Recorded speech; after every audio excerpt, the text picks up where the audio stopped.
Hello everyone, it's Legend of Game back with another video, and today, as promised, we're going to be doing more Batman videos. So today, I'm going to be ranking all of the Batman movies on this ranking.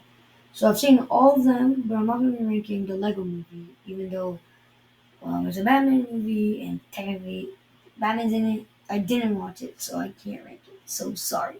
But if I do an updated version, definitely I'll watch it, and definitely I'll give my rating for it. So we're going to be starting off from the first movie, which is going to be Batman 89.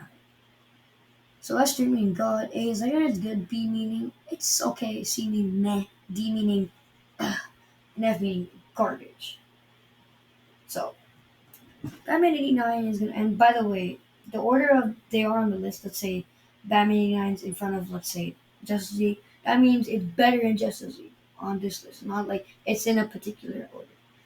So Batman 89, I'm going to put it in B tier. So Batman 89, great story, great first movie for 89. Obviously, didn't watch it. Obviously, I didn't. It was released when I was born. Released when I wasn't born. So I didn't watch it then. I watched it much later. So Batman 89 is alright. It has a great story, and I kind of like the way how they link Joker with the death of Batman's parents. It's really dark, I would say, and I'm all in for dark tone. I love dark tone. I just don't really like comedy. Dark tone's my favorite. The Joker, Nicholson was really good in this movie. Obviously, no one tops um, Heath Ledger. No one could top him. But the Joker was great. As a villain, he's one of the top. Still, obviously, not beating Heath Ledger.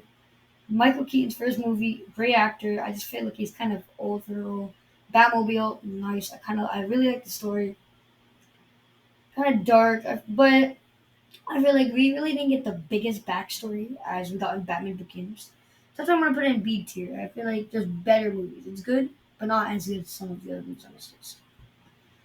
Now coming up next is Batman Returns. Batman Returns, I always say, is it better than Batman 89 or is it worse? And many people say it's worse, but I think Batman Returns 92 is better. It's not significantly better than 89, it's a little bit better than it. So the reason I think this is better, we got Michelle Pfeiffer as Catwoman, which is amazing. She's probably one of the best Catwomans we've ever got. We also got the Penguin, one of the best villains too. I just kind of felt like both of them were creepy as Penguin bit off people's noses. But both of the villains were really good. We got kind of a darker tone in it, but it was more campy and more like, I guess in a way, funny, which I kind of liked it. And that's why I kind of like this movie better than 89. We got more with the Batmobile. We got a love story between Bruce Wayne and Catwoman, which was great.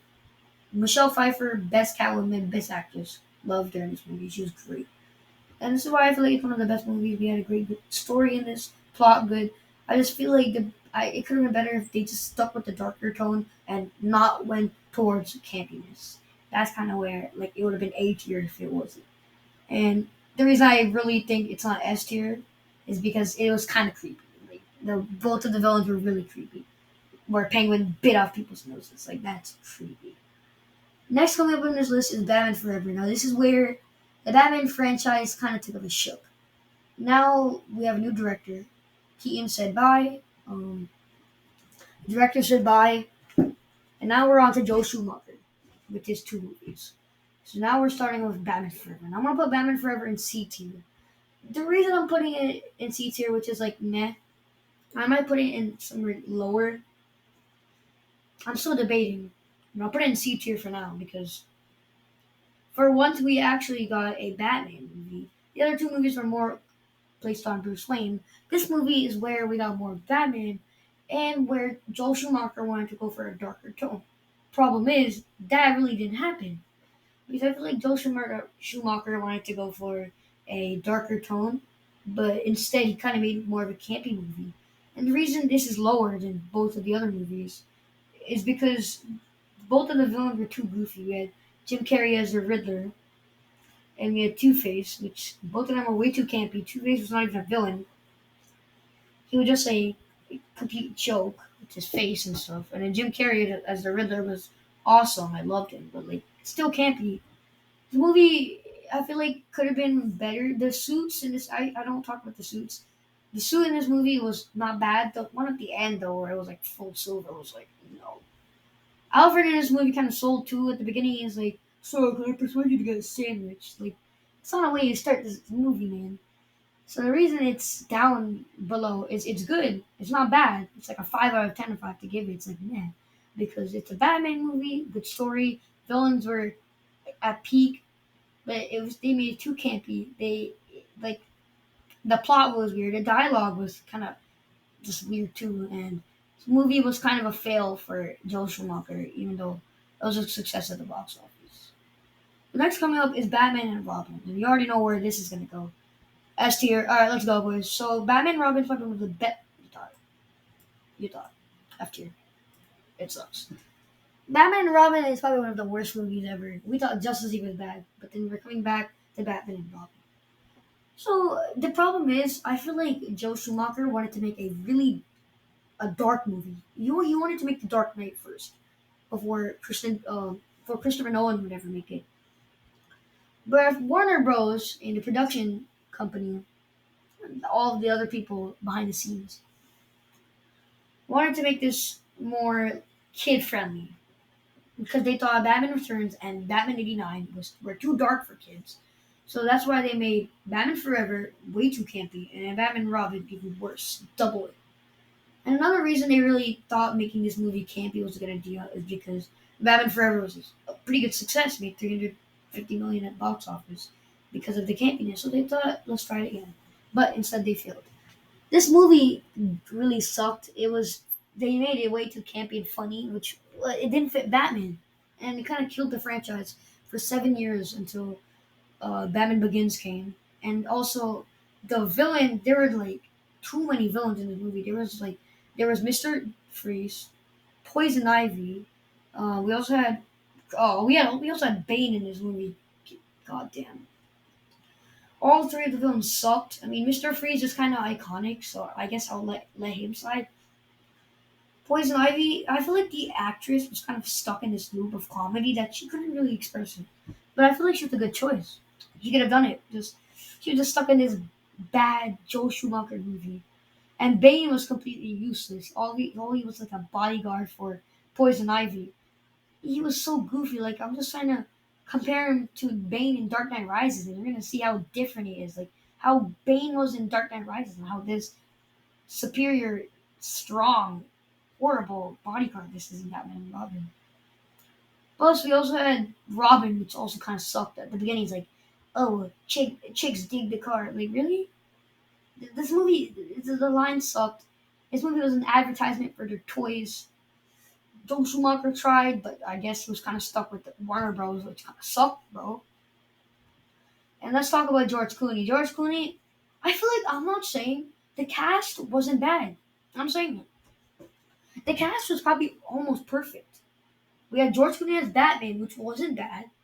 Alfred was there. Batgirl, Poison Ivy, great. Mr. Freeze, amazing. Robin was also good. The cast was great. It's just that they were just all stuck in this overacting comedy horrible movie. And I feel like and I kind of feel bad for like George Clooney having to like say every year, "I'm sorry for this movie," even though it really wasn't his fault. Anyways, this movie was a complete fail by everyone and did kill Batman until Batman Begins came. The next movie, as mentioned, is Batman Begins. Oh my god, this movie was really good. Remember Batman Begins A tier. This movie, the reason it's not S tier is the backstory, but the backstory was great. I mean, not. I mean, I feel like it's not S tier because I feel like it didn't have the villains we had in Dark Knight. It's basically S tier, but I can't put everything in S tier. So that's why Batman Begins is an A tier. A tier is a great tier for Batman Begins.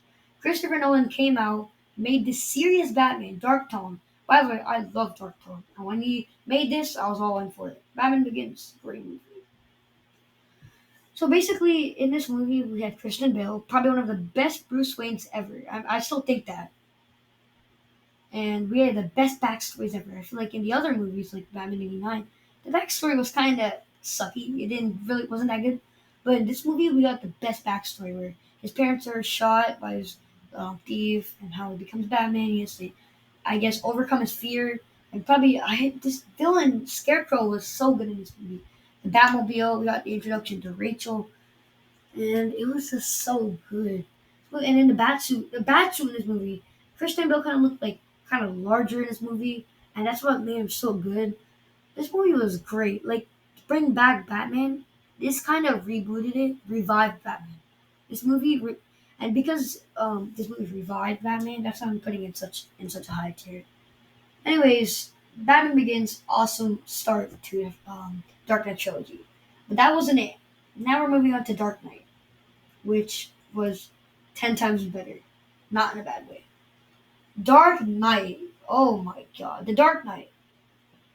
So the Dark Knight has probably one of the best villains ever, which is Heath Ledger. Can't top him. The best entry scenes for a villain with the bank robbery with Joker and how he kills everyone until he's the only one left. That was probably one of the best ever entries for a villain. And then Batman comes, and we get this whole story where about Harvey Dent, Rachel, where he kind of teams up with Harvey Dent and Gordon, so he can like kind of fight off all the villains, and then so he can be Rachel inevitably and retire as Batman. And how we get Lau Harvey Dent trying to be Batman. We get Heath Ledger, one of the best villains ever. This movie was so good. Dark Knight, amazing. Best villain, loved it. This movie was so good. I loved it. The fight scenes in this movie was great too. Like the Batmobile in this movie, the entry for Batman was pretty good too, but still doesn't top another movie on this list, which I'll tell you later. All in all, good job, Christopher Nolan. I still think this is the best Batman movie in the Dark Knight trilogy. Not at all. Not at all. Next movie coming up is Dark Knight Rises. Oof. Now, Dark Knight Rises, the first time I watched it, I didn't like it at all. I thought it was was stupid how he's wasting time and Bane put the bomb down. But I watched this two more times, and the more time, every time I watch it now, I like it even more. So I'm gonna put Dark Knight Rises behind Batman Begins on A tier. Dark Knight Rises it was a great finale to the trilogy and how Batman inevitably retires, and I guess the police officer Robin, I think he kind of set him up to be Batman. That was a great conclusion to the trilogy. Loved it. With how he comes back to be Batman and stuff. The only reason I still don't think it's the best is because there was a lot of people in this movie. There were way too many. There was like way too many villains in this movie, and they were kind of underdeveloped. Such as I forgot her name, but the girl Batman kind of liked before he started, I guess, dating in a way, Catwoman. She was Raw Al Ghul's daughter, and she betrayed Batman by in the end, and she confessed that she loved Bane. But all in all, the best villain, I still really think Bane is one of the best villains. Even though his voice was kind of annoying, he's one of the best villains. Loved him in this movie. The plot was great, dialogue great. Christopher Nolan made a great finale to this um, trilogy. The end was kind of emotional too, where everyone thinks Batman's dead and he only sacrificed his life. Gordon, this is probably one of the best Gordons ever. And yeah, this movie was great. The only reason I also don't really it's below Batman Begins and Dark Knight is because Catwoman, this movie wasn't the best. She kept on betraying Batman, and she wasn't really that good. Actress was alright. She was okay. She wasn't the best. Michelle Pfeiffer and Zoe Kravitz beat her though, 100%. She's like the lowest. But anyways, great Enter the trilogy. Coming up next is a movie that I just Batman v Superman: Dawn of Justice. Now, obviously, both of the versions are not on this, so I'll just tell you my rating for both. So this one is just gonna be like the theatrical cut version of this movie. It's gonna go in F tier. This movie, it was way too what's it called? Mm. Actually, no. I'm gonna put Dawn of Justice here. I'm thinking about it. It wasn't as bad as I thought it would be. It's gonna be going in D tier. I was gonna put it in F tier, but it's not as bad as I really am thinking it was. So basically, this movie was really messy. Dialogue everywhere. The story was just like the story was everywhere. There was too many things happening at once. I feel like Zack Snyder, everyone in this movie wanted to was were too ambitious. So they were trying out too. They were trying out too many things. First of all, they wanted to show Batman's rage, how Superman affected him. Then they wanted to show more of Batman, and they wanted to show Gotham City, and then uh, Metropolis. Like I cannot pronounce Superman's hometown. Then they wanted to show Wonder Woman, because they wanted to also show how it tweaks into Justice League, and then they wanted to show the fight. But then they also wanted to show other things, and they wanted to show like the family. They were trying to do too many things at once. It was just weird. And also another weird thing is that there were too many undeveloped things, way too messy. And Superman had like no dialogue. He was mute the whole movie. I think he only had 6 lines in his whole movie, which is actually facts. He was mute the whole movie. He was never talking. But anyways, the acting is great. I feel like Ben Affleck is decent. Henry Cavill's also decent. The acting wasn't bad. It was just like it was way too ambitious, but they kind of messed up. But if I have to put the Ultimate Edition for Dawn of Justice, I would put it in C tier, right in front of Batman Forever. So I'm gonna mark the Batman Lego Movie in front of Batman Forever. So I'm marking the Batman Lego Movie as the Ultimate Edition. It will go in front of Batman Forever because it was much better. It wasn't significantly better, but it was much better. It was uh, it was more lengthy. It was 3 hours instead of like what we got done in Justice. We got more like I feel like development and stuff. We got more story, and it wasn't like oh they were trying too many things at once. We actually got a story for all of them. And it was kind of like all leading up, but still obviously the movie we can't save it from actually kind of sucking. You know, it wasn't that as good. And it kind of got wasn't that good. Mm. Coming up next is a horrible really bad Justice League movie, which was really So Justice League, I saw Dawn of Justice and Justice League in the theaters, and that was a big mistake. So Justice League 2017, Justice League. Now I do know a lot what happened in behind the scenes where Zack Snyder stepped down because of his daughter Audrey. Joss Whedon came out, trashed the movie, made changed every scene of Zack Snyder's, and made the movie 2 times worse. A total creep to direct this movie, and inevitably made it 2 hours long. Oh, sorry, 1 hour 59 minutes 59 seconds. Great. I kind of trashed the movie out. But let's talk about it. Justice League had okay acting, but I feel like they were trying to make this way too funny. They tried making it campy when Justice League was trying to be. It was a serious movie. The tone had to be more serious. Like, come on. And also for Dawn of Justice, I just realized I feel like Henry Cavill's dark tone. I liked it, but that's kind of one of the reasons why the movie didn't do the best. It was too dark. But back to Justice League. Oh my god, the CGI sucked. The CGI looks so bad in this movie. The CGI, the background, the acting sucked. Kind of, it was okay. The this reshot sucked. Everything was horrible in this movie. There was no development, no backstory for Cyborg, nothing.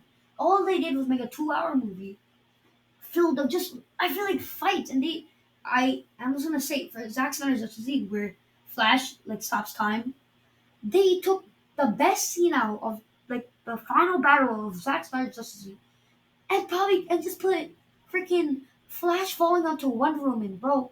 And Wonder Woman, and it's kind of inappropriate, so I can't say it where he fell on, but you get the idea. It was so bad, like it was so bad. That's why Justice League is at the bottom of this list. It's not. It's better than Batman and Robin. The Batman and Robin was nothing. Nothing. Everything was bad. In this movie, the performance, and then I feel like there was at least a fight scene or something. That's the reason. And because of this movie, I feel like we got Zack Snyder's Justice League. We actually got the true Justice League. So that's why it's better than Batman and Robin by a little bit, but it still sucks. Coming up next, one of the best movies ever to exist, Zack Snyder's Justice League, and it's gonna go in front of Dark Knight. This movie, when it came out, I thought it was gonna be like, it's pretty good, 100% really big, significant improvement from obviously Justice League, and I thought that's gonna be all right because I heard the 4 hour movie, so I'm like, probably 4 hours of junk, 4 hours of just like blah blah blah, more comedy or more junk and crap. But no, I was 200% wrong. Oh my god, this movie was so good. 4 hours. I mean, it was 4 hours. So that's the only problem. I feel like it would be one of the best movies in all. It's 4 hours long, but the development, we got Cyborg's backstory, no piece of shit comedy. We best performances by the cast. Ben Affleck, we had Joker, we had everything. Everything we wanted. The final battle was the best. Where Flash reversed his time. It was so good. Oh my god, you can't beat it. It was so good. The CGI was good. You should have saw the fight scenes, the music, the score. Everything was good about this movie. The only problem of this movie was probably because of the runtime. 4 hours obviously is way too much, but oh my god, it's so good. My mouth, like, this is what I wanted. My mouth, like, I had to be shocked the whole movie. That's how good it was. It was amazing. Zack Snyder's Justice League great.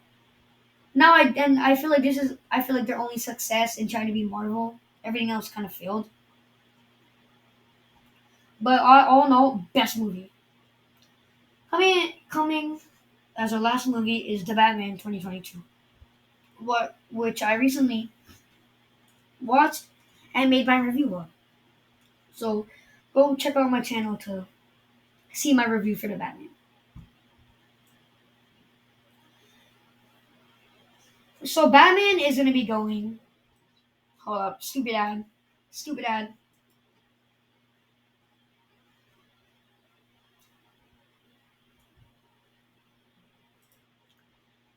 So sorry about that. The Batman is going to S tier. I'm probably gonna get a huge amount of backlash for this because everyone's gonna be like, "Oh well, no, Dark Knight's better." But hear me out. The Batman, I when I first kind of heard about it in like 2021 or 2020, I thought this movie was gonna be flawed, and I even heard that Robert Pattinson was gonna star in it. So I was like, "This is gonna be the worst movie ever." Because he's from Twilight, and you should see his face in Twilight. Like, bro, this guy is gonna be Batman? Really? Nah. But when the trailer came out and the movie came out, I was 200% wrong. I was one of those guys sitting around on my couch. Oh, the guy from Twilight ain't gonna be a good Batman, and then I was so wrong. Him as Batman, perfect choice. I think as Batman, he's probably one of the best Batmans. Like not Bruce Wayne's Batman. Obviously, his Bruce Wayne was kind of depressed and stuff. Could have worked on it, but it still wasn't bad. It wasn't the worst one. And I feel like that this we finally got a detective side of Batman, detective story, no junk, and this was finally we finally got a Batman movie. The reason I'm putting the Batman over Dark Knight is because Dark Knight was kind of more of a Joker movie, Harvey Dent movie, more like about characters outside of Batman. Like we barely saw Batman. We saw like 30 minutes of Batman in the whole movie. Where in the Batman, he was there in like 100% of the movie. You saw him in every scene. And plus, the part, his suit was so good. They made Gotham City really good. Everything was rebooted. Like, all the characters in this were really good. The Riddler, oh my god, he was so good. He's probably like number two for the best villain behind Heath Ledger, obviously. And we also got the Penguin, which is also really good. You should see the transformation between him and Colin Farrell in real life. We got a detective story. Zoe Kravitz as Catwoman, amazing. Clap for her. She's probably one of the best Catwomans ever. Anyways, I feel like though there's still a problem. The runtime 3 hours it still could have been better. And the reason it's kind of behind Zack Snyder's Justice League is because Justice League was like a full story, and I was kind of shocked the whole time. Or in the Batman, I feel like the runtime, kind of weird things, and also I feel like we could have been done with the movie like before Bella, the new mayor, was shot. I think then the thing was solved, but obviously they had to have the fight scene, and they also the end fight scene. They had to also show everything else, which was also I guess okay. I'm not saying he didn't need it, but I'm saying it would have been I guess in a way better without it. But anyways, this movie was great. Robert Pattinson, really good. I'm really excited to see what it's gonna do in the next movies, like the Batman 2 and the Batman 3. And I feel like that's where it. So everyone, I'm gonna be posting more frequently. This Legend of the Game, and that was my tier list of the Batman movies. See ya. And please remember, before I go, this is my opinion, and you guys can have your own opinion. Now I'm gonna probably get a lot of backlash for probably saying that the Twilight guy is better. His movie's better than the God Tristan Bale's. But that's my opinion. I still do think. I feel like we should stop living with Tristan Bale's Dark Knight. It's been 8 years. Obviously, there's better movies. We can't just be like, oh no, it can't be Tristan Bale's movie. Tristan Bale's movie was good, but we have better movies now. That's all I want to say. Peace.